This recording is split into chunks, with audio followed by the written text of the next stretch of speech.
We love Steven Universe, and you should too, and today on Know Your Universe we're going to be taking a closer look at the mean green gem known as Peridot. Obviously, spoilers abound, so if you're not all caught up in the series, you should probably back out right about now. We first meet Peridot in the episode Warp Tour, as she and a detachment of tiny drones called Robonoids attempt to fix the warp pad back to the gem homeworld. Right away it's made clear how much more technologically advanced Peridot is to all the other gems we've seen so far. She's also pretty cold and ruthless, crushing one of her cute little robot buddies when it shows signs of malfunction. Our heroes, the crystal gems, manage to halt her progress by further destroying the pad after she warps back. The pads, as we soon discover, are actually more of a secondary objective. Peridot's true goal on Earth was to investigate the gem breeding ground known as the Kindergarten. This storyline doesn't get picked up again until the episode Marble Madness, wherein Steven and the crystal gems follow a giant Robonoid back to its master. It's here Peridot first makes contact with our heroes, and she's pretty shocked to learn that there are other gems active on Earth, let alone an infamous faction that rebelled against the homeworld and now claim to protect Earth. It's interesting to note how at first Peridot really doesn't want to fight, she just wants to get her job done and go home. But once the fight begins, she's sure to try and end it. Peridot is defeated again, but now she vows to report the incident to her supervisor, a threat that would be made good on in the first part of the Season 1 season finale entitled The Return, wherein Peridot, now joined by homeworld soldier Jasper, sought to deal with the crystal gem problem. What's funny is even while all this huge stuff is happening around her,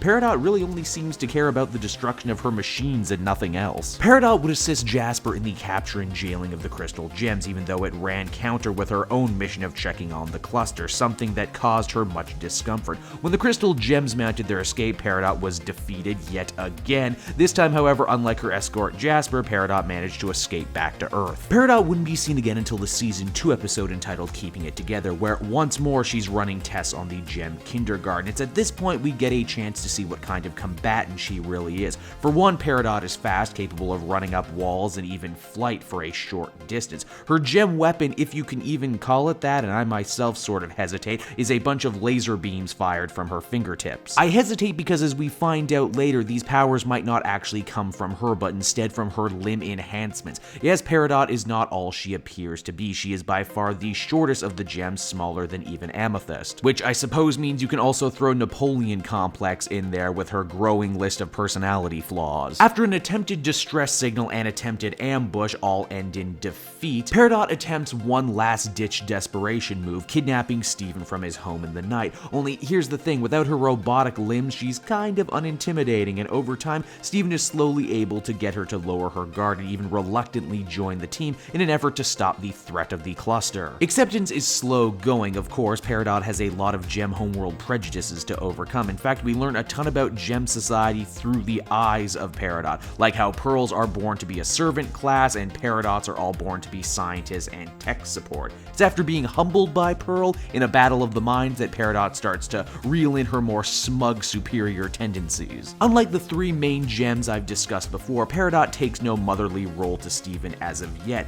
In fact, in a nice subversion, it's Steven who tries to look out for and mentor her, even when the other crystal gems don't want to trust her. At first, she views the crystal gems as a bunch of traitors, turncoats, outcasts, and freaks, and really, why shouldn't she? It's probably all she's ever been told from the homeworld. But over time, with the threat of planetary destruction looming, Peridot eventually comes to the realization that she's kind of a freak and an outcast herself right now, and maybe, just maybe, that's not so bad. And with that, you're all pretty much up to date on Peridot. I hope you liked the video, and before you go, why not check out another great offering from the channel. If you want more information on Steven Universe, some reviews, maybe some recaps, you can also check those out on my own channel. Thanks for watching, and I will see you around next time.